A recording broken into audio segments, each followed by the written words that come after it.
So welcome to yet another episode of Risk Grustlers, where we go into the journeys of some of the people who've done interesting things in risk management, seen it from the trenches, helped companies implement large-scale GRC programs. The idea is to keep things simple and really think about how small and mid-sized companies can build start thinking about getting a GRC program in place, think about risk management in general, and really demystify the topic a bit, because there's a lot of esoteric jargon around a topic, and it's easy to get intimidated, especially when people are starting out, right? And today we have Drew as a guest, who has a PhD and accidentally landed himself into GRC and risk management. He hates to be acknowledged as Dr. Danner, so I won't call him that. But Drew, good to have you here. Thanks for taking the time. Why don't we start with an introduction and talk a little bit about your journey into risk management? Sure. First, thank you for having me. My wife always jokes, if someone gives me the opportunity to speak, they need to meet her first, and she'll make sure that they want to talk to her, not me. My background is absolutely, when I say it's an accident, I think most of my life has been a happy series of accidents.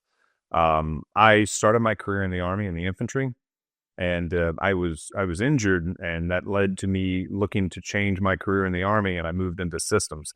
I had a very smart leader tell me that I should go get a degree. So I went and pursued a bachelor's in math and computer science, and then that moved into a master's in math, and then, my doctorate's in business. So I didn't consider, doing more math or computers. My goal was like, how do we take knowledge and make it valuable? So that was my intent of the doctorate. So I led systems teams in the Army for about 10 years. And then I worked in the intelligence community for 2 years. And then I started leading digital transformations for large public companies. I was responsible for a $1 billion e-commerce channel from a technical leader perspective, not just managing GRC or security. End to end, I owned technology for a large retailer in California. And I had a lawyer convince me that security and privacy would start a great company. And 5 years have gone by, and we are now, BD Emerson is a law firm, a cybersecurity consulting firm, and a CPA audit firm. So we do everything. We do everything GRC, security, and audit. There's one question that is often part of discussions on social media, and often something that pundits like to discuss, where they talk about compliance not being equal or equivalent to security. But GRC is often the stepping stone that a lot of small and mid-sized companies, it's the first step that they take towards building a secure or a security program in general, right? Would love to get you, and you've worked with companies across sizes, across different levels of maturity. Would love to get your sense on how do you see this narrative when people say compliance is not equal to security? What's your take on that? I think it's ridiculous. I love when people make the argument, because it's moot. People who feel that they need to clarify that compliance isn't security doesn't understand either. One of an interesting concept. So in the government, right, U.S. government, in higher security clearance areas, we work in facilities called SCIFs. A SCIF is a secret compartmentalized information facility. We literally build buildings to keep network signals out. You can't bring in personal devices. Machines are built in the building. They're all cleared. The hardware's cleared. We do that way. The security of the devices in that room, perfect. Why don't regular businesses do that? Because they're not required to. Those requirements, that's called compliance. Compliance is the left and right bound of security. That's all it is. Security is the operation of achieving compliance. So if you think of security as the technical implementation of controls to prevent bad actors, to prevent insider threat, why don't you go above and beyond and go build a SCIF? Why don't you have individuals get clearances? It's because it's too cumbersome. So compliance serves as your left and right bounds. It is your requirements for security. A great example. This is one of those obscure things that people don't know about. In the state of Massachusetts, there's a law called the WISP law, WISP. Massachusetts businesses over a certain revenue are required to have a written information security plan. And in that security plan, they detail every element of security that they commit to following by the requirement.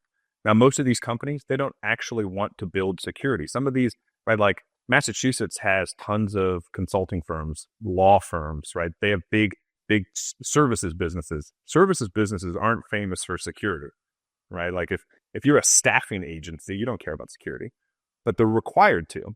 And those requirements are why they go hire security engineers who then build security into their operations, their systems. So anyone who says that security isn't compliance, it is. Security is the element, it's the end product of compliance. Compliance is, those are the requirements for security. Our team, so the way that BD Emerson looks at teams and consulting, we have fire teams. Like we have teams of 4 that all have specific roles, and it's less like a big consultancy and more like a team from the Army. So we have someone who is high technical proficiency in building and implementing technology. We have most of the time a privacy representative that's typically an attorney. We have a compliance expert. And compliance and attorneys, the separation here is compliance is your GRC tasks, right? These are operational tasks that inform the security and legal. In our world, a GRC professional is very much a project manager. They are a requirements builder. They're a business analyst sometimes. They want to do a cost-benefit analysis to tell a customer, you're required to do this. Your competition is doing this, and this is what it would cost to do all of it. So they're very much the driver of the project. And then we typically have an analyst who focuses on one of those 3 areas. Maybe it's a junior technologist or a junior compliance person or a junior privacy person. But that's our core team. And we do that because if I just send a security person into projects, they'll lock everything down, and then the business it's not operating effectively. I think that's where the problem lies when people equate compliance to the end certificate. And the end certificates they're conventions. The certificates are conventions. I mean, there's not much of a difference. And honestly, it doesn't matter if you implement ISO 27001 on list 800 or SOC 2 to begin with. Start somewhere. It'll ultimately boil down to similar set of controls. But I think when people start equating compliance to certificates, that's where the problem begins. Or that's when they trivialize the whole operation, right? So I agree, but also we have to think about requirements. Why are you not building in your home right now a swimming pool? Because you have no need for a swimming pool, right? If you have a need for something, that's when you start the project. So people should be compliant to the requirements. If you start a business today, there's certain things that we know you must do, right? Maybe you mow people's lawns.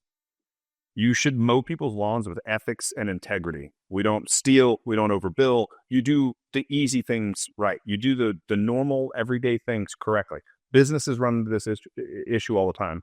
Say you're a CRM platform, right? A relationship platform like HubSpot or Salesforce. Say you start one, your startup, you're collecting end user data. The regulations about end user data where you have to protect privacy, data security. Now, a lot of those, especially in the US, they have boundaries. You don't have to comply with them until you hit 50 million in revenue. So this is where, to your point, maybe you're not seeking a certification. Maybe you're just seeking to do the right thing. So to do the right thing, we should have some controls to enforce compliance, even though that company is not yet required to comply. What we find is most of these journeys. So when you're in startup mode, unless you're selling into a very sensitive area, most people put security, compliance, privacy, those are all afterthoughts because customer trust hasn't come up yet. They don't need to have trust. They're trying to build something innovative, and that innovation will sell. Once the innovation matures a little, companies won't buy it until they trust them. And that's where how do we build customer trust? What does a trust, a handshake look like between a company and a client?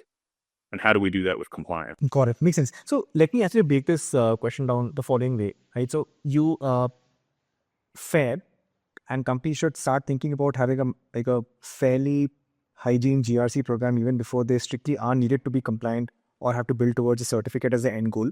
But this can often be very intimidating. So how do people get started, especially companies that are just starting out? Yeah, so I think it's an interesting point, and it's a good question. I was suckered in the early, it's probably 2008 now. In 2008, I read the Agile Manifesto. right? Software development. So I was building systems. I was building really bad systems. Um, I'm a good engineer, but I was never a great engineer. So if you're not great, you know it instantly that you're not great. Um, so what I did is I made sure to do the little things right. I made sure that my systems brought value because I consistently added value, right? Incremental gains. I look at exercise the same way that you should look at GRC. We exercise for our health. Exercise isn't a project. Exercise is you do it every day to get better every day. GRC compliance in general is filled with thousands of little things that you have to do. And when companies treat it like a project, especially startups, what happens is the startup will go out, and SOC 2 is a perfect example for this. ACPA needs to raise the bar, honestly. I think that it's too easy to achieve a SOC 2. And that's not I don't want to guard a SOC 2 and prevent people from doing it. I would like them to implement more robust controls so they are safe. When you're doing a SOC 2, people treat it like a project and they go out and they buy a platform. Sometimes there are a lot of people that still do these without technology, but you go find an auditor, you map controls to a COSO principle, and then you build whatever you think would pass, and then you hold the auditor's hand until you get your certificate. They do a 90-day monitoring window, but what happens after those 90 days? They do not think about compliance again for 200 days. They don't touch it. So what was the point? They use it to go, trick a client into buying their platform. But it costs them more money to do that because then what they run into is they know they have another audit window coming up in 60 to 90 days. They will find us on the internet, they will hire us, and they will pay a pretty price tag to make sure that they pass their next audit, where if they were simply to do the little things every day, 15, 20 minutes a day, they could have saved $20, $30, $40,000. It all depends on how big they are and how bad it's gotten. Doing the little things is why GRC people have jobs. The ideal person for GRC doesn't have to have a lot of technical chops, but what they need to be able to do is communicate with everyone. They need to understand how to use the resources. I actually think that if you go out and look at salaries, senior GRC people make more money than senior security people. Senior technologists, you'll see a software engineering lead outside of the FANG world. They'll make the same amount of money as a manager in GRC because the GRC person, they can directly point to how they help sales. And if you're helping make money, salaries are higher. So from that perspective, right, like doing the little things, it pays well to do the little things. Attention to detail, focus on what people don't like to do. A great example. So if we look at how to build governance, what is governance? I always look at like governance as a law. So right now, say people drive at unsafe speeds. So for governance, we pass a law and we say in this area, you can only go, 10 kilometers an hour, 10 miles an hour, doesn't matter. That's governance. Now, enforcement is that police officer that sits there and continuously tickets people. So once you enforce enough, you prevent bad actions. Then they set up a camera to see who they missed, right? That's the audit. So after the fact enforcement is also how you bring down another 10% of risk. So now we've established governance, we've established a technical control, and we have an audit mechanism. That is the full circle of GRC now. So that's another piece where I said like security is just part of compliance. So we've implemented all the controls. Now we have to continuously check. If we don't have that technical control, that police officer there regularly, then enforcement will be bad. If we don't regularly look at the logs, audit will be bad. The feedback circle is broken, governance will fail, and the control fails. And so if I break this down, and thanks for pointing that out, right? If I break this down into, and let's say the way the anatomy of a typical GRC program would look like is that it would be broken down into controls. Now, controls have an effectiveness component and they have a design component. For companies that don't quite have the internal expertise to design controls per se, what do you think is a good way to really get started? Where should they begin? What should be the first set of hygiene things that they should absolutely implement in this? And what body of knowledge should they refer to? There's 2 or 3 things there. One, these standards are either free or inexpensive. So that still doesn't give you the expertise. So say you know that you need to go implement ISO 27001. You can go to ISO and you can buy the 27001 and 27002 standard. The 27002 standard is how to build an ISMS, and then you can go build it. You can go to ACPA's website right now, the AICPA, and you can register and go download the COSO principles. And then you could come up with controls that meet those COSO principles. That's how we used to do it in the dark ages. Nowadays, there's an infinite amount of compliance platforms on the market that predefine controls to meet those principles, to stand up your ISMS. It is a more cost-effective mechanism to discovering how to get started than self-research, right? Self-research leads to a lot of failure. If you go meet Scrut and you go sit and see what the Scrut platform does, they predefine controls for you. And now it's your job to go build those controls and meet the requirement. And what happens still is, even though someone's given you the roadmap, some companies don't have the technical expertise or the background in compliance, or maybe they have the guidepost on design, but they don't have the ability to go implement software or build controls into their app. That's why we have a job, right? So BD Emerson comes in and we do just that. We design additional controls. We support, as companies grow, another area that we focus in is adding your contractual commitments into your ISMS or your SOC 2 control. So say you're doing SOC 2, maybe one of your controls has nothing to do with data retention. Not a requirement. If your commitment to data retention is simply to delete data when customers leave and request you to delete data, maybe that's it. But you have one customer that says that you will maintain all of our data even after we leave for a period of at least 2 years for legal reasons, and you agree to it, we actually build that into your control set. That way you are actually doing the things that you're committing to with your customers, which is where we see these programs mature. We want people to, and again, doing the little things. What happens if you don't have a GRC person? Typically at a founder stage, a founder goes and sells. Once the founder closes the deal, they're not really worried about any additional commitments they've made in the contract, because they're thinking, well, how likely is it that they're going to enforce this? And in reality, as you mature, it is very likely that that matters. So they'll go out, especially your first contract. What we see often is when people have a big contract in Europe, they will agree to a data processing agreement, a DPA, and they will sign the DSS, which is a data security schedule. And that data security schedule will have additional requirements that are above what you have. And even if you have your SOC 2, you've committed to something contractually that your customer expects to see. And at the end of the year, when they ask you for it, that's when companies call us. Now, it will be it's much more cost effective and reasonable instead. And I'm not trying to engineer us out of work. I'm simply saying that if you focus on doing those little things, incremental daily tasks for compliance, just good hygiene, you'll save time, money, and you'll close more deals. But I went on, but your question originally, like, how do they get there? You can either buy the standard and decompose it yourself. You can go after a compliance automation platform. We're in a world of AI, right? People who aren't using AI are doing tasks ineffectively. I don't use AI to generate content, to write reports. I think people hire us for our abilities. If you're writing something and you want it cleaned up, I tell my team they're fine to use AI. But AI helping you build a plan to build a program is perfect. You can go buy one of the standards. I think the ISO standard is like 119 Swiss francs.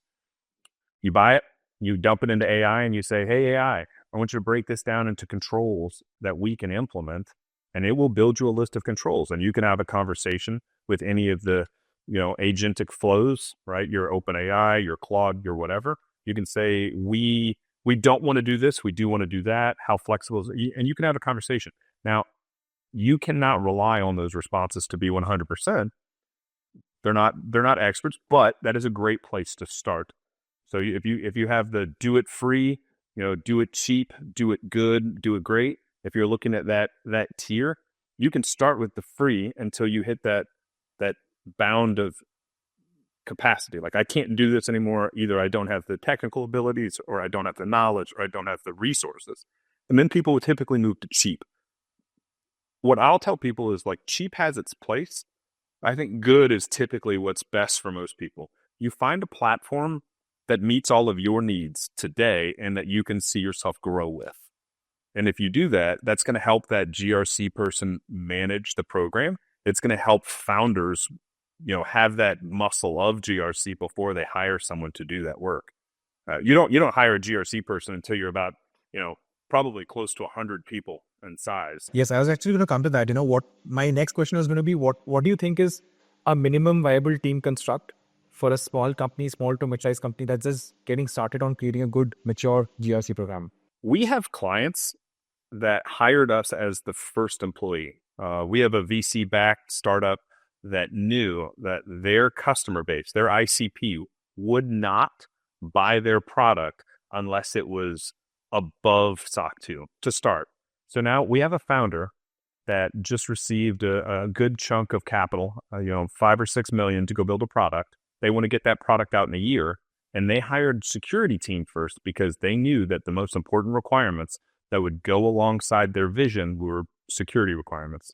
How do we make sure that our application will make it into the financial sector, right? If you're selling to banks or VCs or PEs or anybody that deals with money, security is always a little harder to get by, right? The reviews are tougher. They have trust issues. So for that, right, it's early. They'll hire someone who manages this early.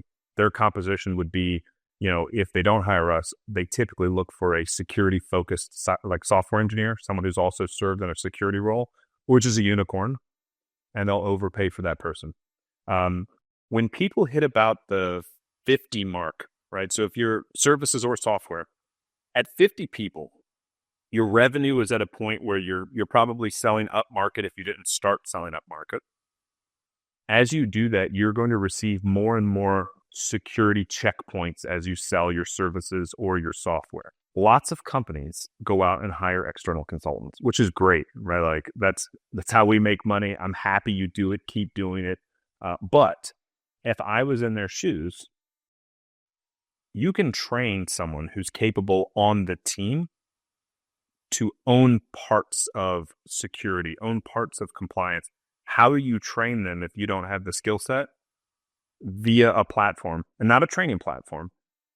You give them access to like a Scrut. If Scrut has everything they need to meet the requirements for ISO or SOC, you can drill into each of those controls. You can understand the intent. You can individually research. Google, right? Google is one of the most powerful tools ever created. Before Google, right? We all used to go to the library. I remember before Google. Ask Jeeves was my first Google. You would go to the library and you'd research. I think research is a dying art, and AI has made it worse. AI is like, oh, I'm going to go to AI, and if AI doesn't know or it doesn't give me a great answer, I'll stop. I think all GRC people should learn Boolean logic. Right? Boolean logic is very important. Google it, BOOLEA, in Boolean logic. And or learn how search engines work. If you can find a document and you can read, you can be a threat in any situation. What's going to happen is you've been hired, and this is how we see salespeople transition to GRC. We see technologists transition to GRC because it pays well. What happens is in their role, they're selling, and they have a client that says, hey, we need you to execute this BAA. And they're like, well, we don't know what the heck a BAA is. So they read it, and they see it's a business associate agreement, and then they ask why. They might not ask why to the client, but they're going to ask why to someone internal. Someone internal is going to say HIPAA. That's all they're going to say. They won't educate them. If they do know, they don't take the time. Now, if they take the time and explain that because the company that you're about to support has electronic personal health information, EPHI, they are required to have you sign an agreement that says you're also going to protect any EPHI you're exposed to. Someone who's intrigued by that will say, well, why? And you'll keep doing the, well, why? And then you research. You learn about the controls that HIPAA requires. You learn how to build those controls, how to make sure that people are encrypting data, that they're protecting EPHI. If you have that ability, I don't care what you're doing today, if you can communicate clearly, if you can research and you can hold someone's hand and drag them across the finish line, you can be a GRC professional. So how's the nature of security audits evolved after AI became commonplace? So many SaaS or software companies today uh, are actually integrating AI in some shape or form into their applications. The wrappers could be of varying degrees of thickness, but just generally speaking, some part of the application inevitably ends up calling an open an OpenAI API or an Anthropic API, or even if the use is not really customer facing, there are often internal applications that get built on top of AI. We also see DLP kind of concerns where people just take a sensitive company document, uh, log into ChatGPT through their own personal Gmail, and just upload the document and ask them to summarize it because they want to save work, right? And these kind of issues are fairly commonplace now. So, how has the nature of security audits evolved to account for this? What gets tested now that didn't get tested earlier? There's an interesting thing here. So I do want to do a product shout out, and it's because it's unique. I have a friend. His name is Raj. Raj started a company called Unbound Security. Look it up. Unbound Security is a very cool piece of security where it's trying to prevent unauthorized uses of AI. So that's what it does. It's great if you're having this issue at a company. Go talk to Raj. Go learn about the product. From an audit standpoint and a compliance standpoint of building controls around this, I think most people just don't want to. It's because it's the Wild West. No one's asking them for it yet. We're seeing it now. Mid-market, large enterprises, they're asking. Lower tier, they don't care. What you need to know is if you're a founder, a CEO, a director, a manager, if you're responsible for any people, they are going to use AI. And if they're not, they're probably not doing their job very effectively. You want to enable people to use their tools, but you want to set boundaries. And this is why governance comes into place. And this is why GRC is a thing. Have a written document, produce a policy that describes the safe uses of AI, right? This is how employees at and this doesn't have to be a public facing policy. You don't have to give it to your security auditors. This can be a SOP for internal staff. You put it on Slack and say, this is our left and right bounds for AI use. We will pay for an enterprise license. That way we don't feed the training model. That way we don't break our contractual commitments with customers. Do not put sensitive data in there, anonymize, obfuscate, pull customer data out, pull client data out, right? You can leverage AI in a way where it is safe. If you're building AI into your product, OWASP has a top 10. It also has security requirements for AI. Also, ISO 42001 is a new ISO standard for building an AI information system. So having known the requirements, right? So if you're in Scribe and we integrate downstream systems and we can read ITGCs, and ITGCs are information technology general controls. If you implement access controls, you build security in to implement least privilege, you're going to do ITGCs. So ISO 42001, any use of AI, as long as we're using them in a way where people who have the ability can, people who don't, and we're only using it for data that we're allowed to do, it's fine to use. Make sure you're not lying to your customers, right? Tell your customers you use AI in your product. If you do, and describe how you secure it. That builds trust, and trust sells, right? Thanks a lot, Drew, for taking the time. It's been great talking to you and very lovely insights. Great. Thank you.